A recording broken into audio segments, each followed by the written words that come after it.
Match 24 of the DP World ILT20 was a relatively low-scoring affair. It was my Emirates, that man there, the player of the match, Shakib Al-Hassan, managed to help his team to victory tonight against the top-of-the-table Vipers. And the captain, as ever, Kieron Pollard, was brutal with bat in hand. Also backed up by the player of the match to help get his team home. What was 1v3 is now 1v2.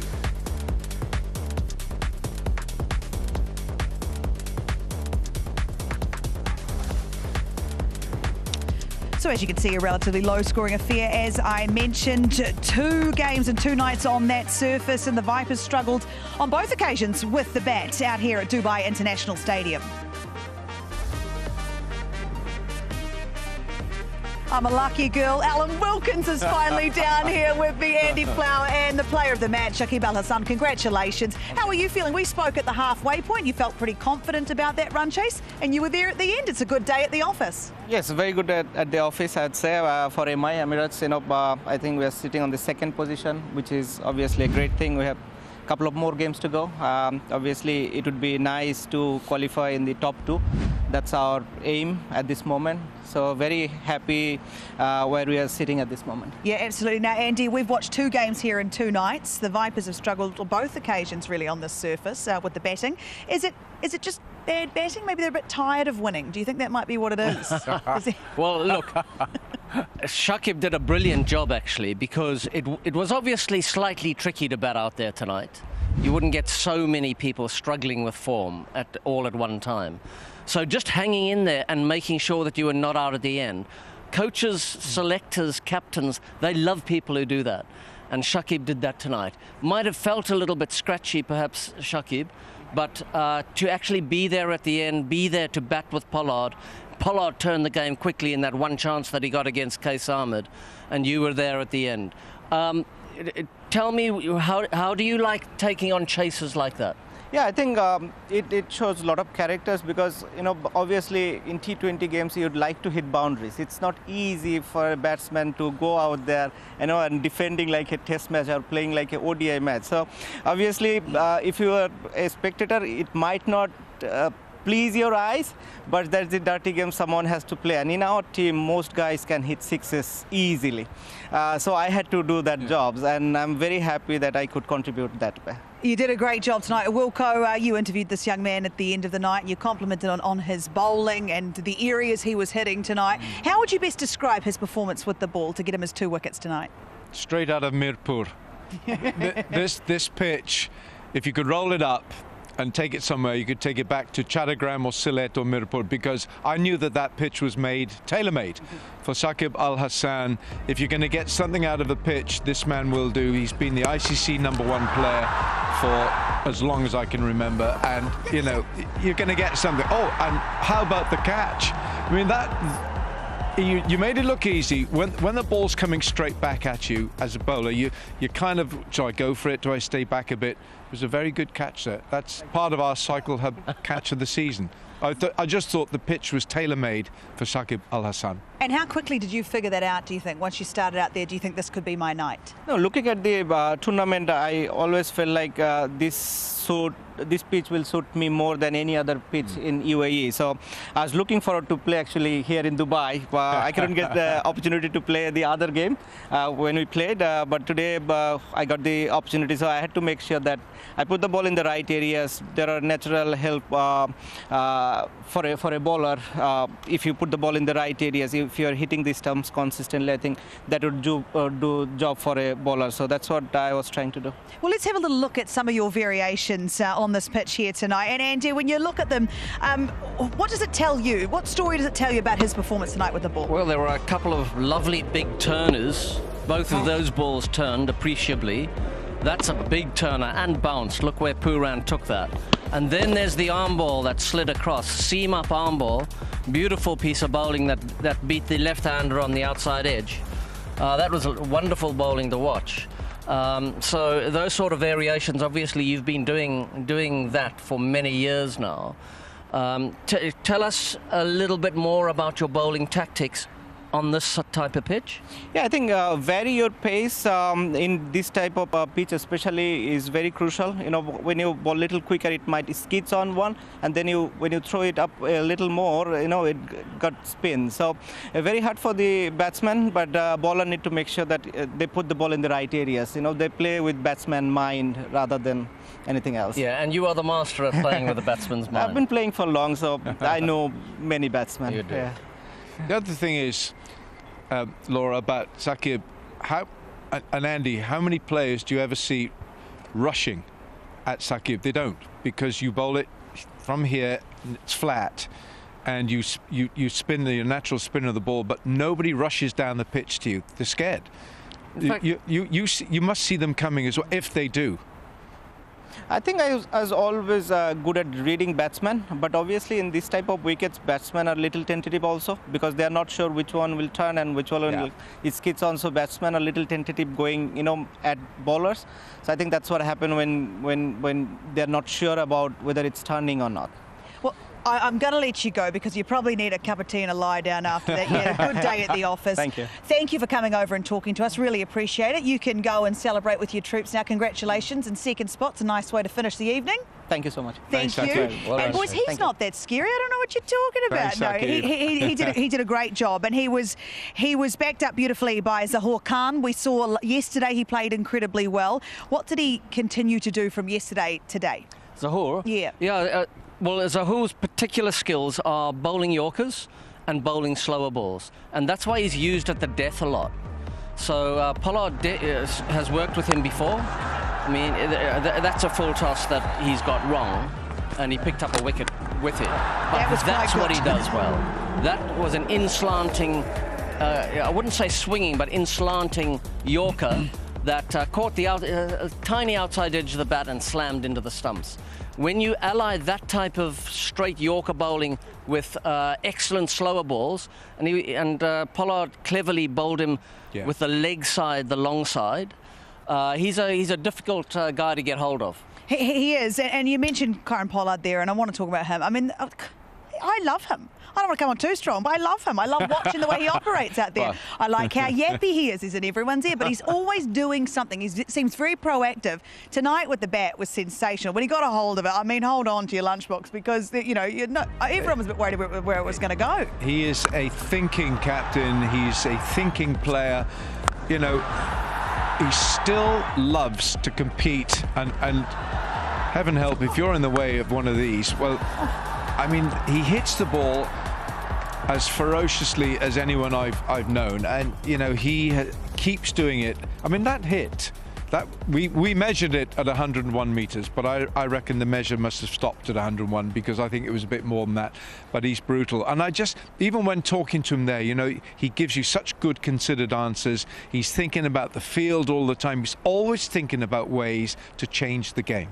And that's the thing I think that I'm enjoying more about him as the more cricket I watch him play. Yeah. It's not like he's checked out at any point. He's actually getting more engaged, more proactive, and that can only be a blessing as a coach to have that kind of captain in your dressing room. Yeah, look, I think the point you both make about his competitiveness, that instinct inside him, he is a winner, there's no doubt about it. He's won all sorts of things in his time. I've just had a really interesting experience with him during the T10, actually. When he was captain and I was working with him. I've worked with him before, but not as the captain. And I really enjoyed the experience. He's a guy you can trust to make a lot of really good decisions on the field, but he carries himself in the manner in which other people will find him easy to follow. He's authoritative, but he's player-friendly. He's understanding of people's foibles. And that competitive instinct that you two have mentioned really comes through out there on the field when he's marshalling his troops. Often he stands and he gets in the face of the opposition batters like Andy, this. please. And I'm sure they don't love him quite as much as you expressed earlier. And you know, but it's intimidating. Yeah, it is. And it's intimidating for opposition players. And I think the other side of the coin is for the younger players in the team, he is such a formidable presence. with all that experience, I think he's played over 600 games of T20, that they look up to him literally and metaphorically, because he's Kieron Pollard. He's been there, he's done it, he's worn the shirt, and he still wears the shirt, and he still loves to compete. And that's why younger players feed off him. I think he's great for our game. He absolutely is. And on top of all that, he's just a really cool dude. So let's hear from him now. Skip off my Emirates, Kieron Pollard makes his way out to the middle. I think Pollard is somebody who has literally destroyed attacks across the globe. There it is. First sight of some big point power from KP. He's kept himself fit. He's understood his game, what it takes to win. He mishits them out of the park, this Kieron Pollard. What it takes to perform on a long-term, consistent basis. The big man is still hitting big shots. He's got so much power. Grounds just are not big enough for him. A lot of people might have a lot of things to say about the individual, Kieron Pollard, but understanding my journey and understanding where I'm at when it comes to cricket and my understanding of cricket, that's a different sort of conversation. When you get to understand that person, I think your perspective as well, might change.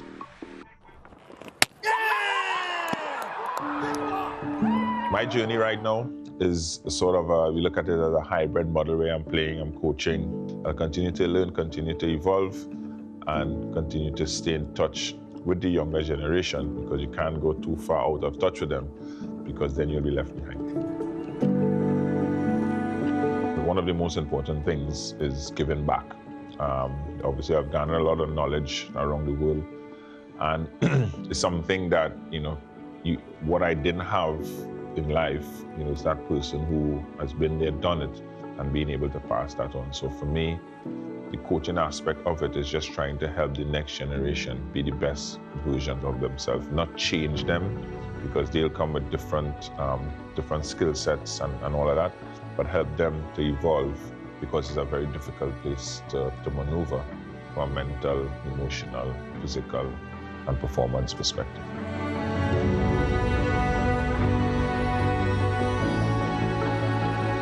I look around in Nicholas Puran, in other teams, Akil Hussain, these guys who I, sort of mentor, sort of growing up, and they kind of push me wanting to continue. And also my son, saying, don't stop just yet. So I think that's a motivating factor. But as I've always mentioned, once the body feels right and the motivation is still there to play, then I'll continue.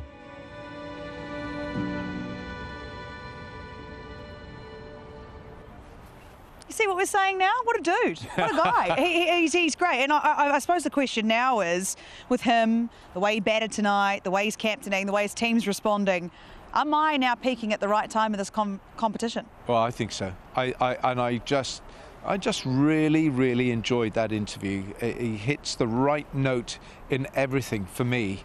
And I think my Emirates now, I would put him joint favourites with the Vipers. Oh. I really do, yeah. I think they've come up round the outside. There's a look to the Vipers. Sorry, to the my Emirates team. Yeah. Of course there's a look to the Vipers, but with Pollard there, I just think they're looking very strong. They certainly are. I like that coming up the outside. But Andy, that's 2 nights in a row that we've seen the Vipers slightly falter, and they were, horses for courses. They were moving people around and resting, and now there's that issue potentially with Lockie Ferguson, which did not look good in the end. So how do you now view this points table and 1 and 2 here tonight? Who's your favourite at the moment? Yeah, I think Alan makes a really good point. They look quite a unit. My Emirates I'm talking about here. My Emirates look a unit that are on the up. If we were seeing a graph of their progression, we would definitely see it heading in the right direction. They've got a very good captain, and they've got some power in the middle. We haven't seen much hitting from Romario Shepherd yet, because he hasn't had much of a chance to do it. But having Puran, Pollard and Romario Shepherd as 3 of your middle order players there, that will scare any team. Any bowling team. Sitting in the crowd.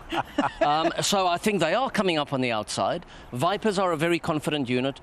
They will miss Lockie Ferguson. I was really impressed with the way he started his bowling today. Yep. He looked quick. He had that in angle at the right-handers. To the left-hander Shakib, when in the over that he got injured, he bowled some beautiful, bouncy, quick balls across the left-hander. It's such a pity that he's injured again. I really feel for him. He's a great man.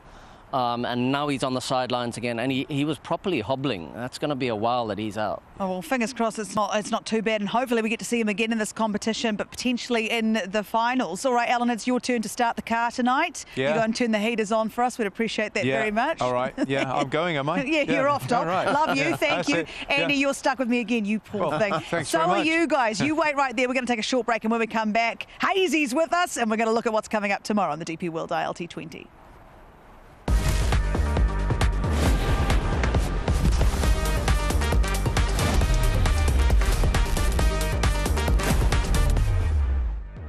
Welcome back to Cricket Safari. Match 24 has ended with points for My Emirates, which now sees them sitting in second spot on the leaderboard under the Desert Vipers, who of course are the only team to have qualified in the competition so far.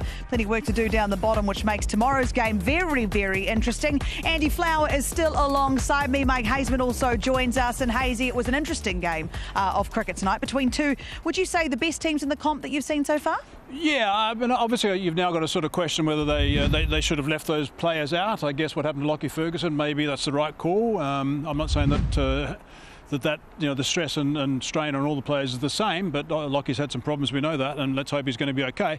But yeah, it was a game that didn't catch fire really, I suppose, but Emirates I think are peaking at the right time. So it's given Emirates maybe a bit of wind in their sails at the time they need it, with Vipers going down today, not scoring enough runs, simple as that. Andy, we've had a couple of matches that have, well, we've had so many matches come down to the wire. These last couple, which have been, low scoring and one team really not being as successful as the other. It's an interesting contrast to what we've seen already in this competition, isn't it? Yeah, the last two games have been quite one-sided, and it's because the teams batting first haven't batted particularly well. We do know that the conditions early in power play in the first innings here in Dubai Stadium are a little bit tricky, and not enough batsmen are finding answers to the swing that they're finding in power play. So really the coaches, the captains and the players need to put some thought into some of the tactics, the batting tactics, and batting methods that they're using in power play, and come up with better answers than they're giving at the moment. Yeah, because we are, of course, coming to the business end now. Before the game tonight, Hazy, you talked us through what you thought was the ball of the tournament so far. Yep. Bowled by a young My Emirates bowler by the name of Gazunfa. Yep. Tonight, how he went tonight. Was it what you saw yesterday? Did it get better? Did it change? A lot of variation. His wicket was sensational. He picked up a wicket early today, which was sensational again, with another Kieron ball, which was quite amazing, I thought. I mean, perhaps not quite as good as the one he bowled yesterday, but I was still pretty pumped up with this one. I mean, it's quite amazing the way that he does this. I mean, you look at the standard off-spin delivery is on the left. There it is. And the Kieron ball, you can see the release out of the hand there. And if you go to the Kieron ball now, you see it flick out the front. I mean, those fingers must be so strong to be able to do that. And to get the revolutions on that ball like he does, the way he flicks it out of the front with that Kieron ball, it's quite extraordinary the way he does that. And brilliant stuff. I mean, it's something that he's been working on for a long time, and he's got it absolutely spot on now. And now, because of the tracks are being more used, they're getting the spinners are coming into the game more as well. Happened yesterday, of course, with that delivery that I was talking about. We saw earlier from Gazunfa yesterday. Happened again today. So the tracks are bringing the spinners into the game more. Noor Ahmed no more for the Vipers, so that's a bit of a problem for them. So Case Ahmed's got to obviously lift his game to make sure he covers that base as best he can possibly do. But yeah, spinners are coming into it, and I think the class spinners like Gazunfa is going to make a big difference again. Emirates get another little step forward. When you are working on a new delivery, whether it's the Kieron ball, whatever it might be, how long does that usually take? How long would you advise as a coach that you work on it until you use it in a game? I think, like with most things, it's very personalised, the answer to your question. So, some people, they might feel comfortable with the change or the development of something new straight away. For some others, they might take months or even years to get really skillful at it. But that skill out of the fingers that we see from Gazunfa is an amazing skill, and the feel that you require. It takes many years of experimentation and repetition, and constantly being self-aware about what you're feeling and the outcome of the delivery at the time. So that will have taken a lot of work with coaches, probably work on his own, maybe even work messing around with the ball in his hotel room in the evening. But the feel out of the fingers is absolutely crucial to that incredible skill that these finger spinners and mystery spinners require. That is a beautiful delivery to Phil Salt in Abu Dhabi yesterday. That was the one that just held up and just hit the top of our stump.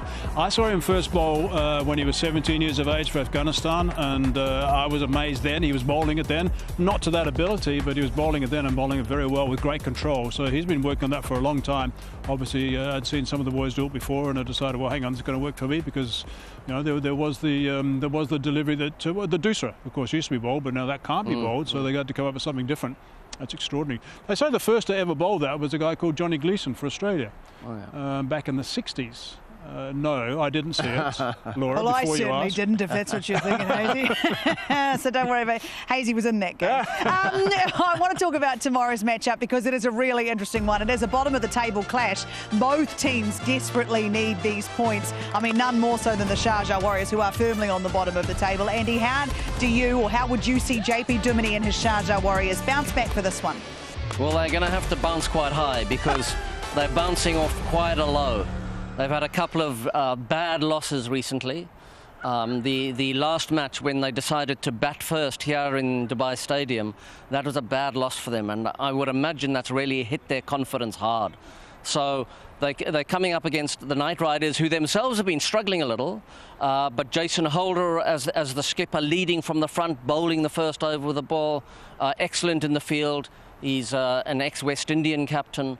I would imagine, that Warriors are going to find it hard. I think they will find it hard. And ADKR, despite not having all of the wins, they've got close in a few games, which is more than can be said for other seasons for ADKR. And on paper, they're an incredibly good side. So who are you picking? On paper, but they play on grass, of course, and sometimes they haven't got it quite right. I like that. I thought they were coming right, and I thought it was a bit of a setback for them yesterday, and they got done by Emirates, which they'll be thinking about that quite a bit, because they should have won that quite easily in the end. So back to square one, got to fight up again tomorrow. Yeah, both teams at the bottom of the table, back to square one, need a victory. They need those points. Boys, I want to thank you so much for your time and your thoughts tonight. Thank you so much for joining us. Congratulations to my Emirates. We will see you tomorrow for more action at the DP World ILT20. Don't miss it. It's going to be a good one.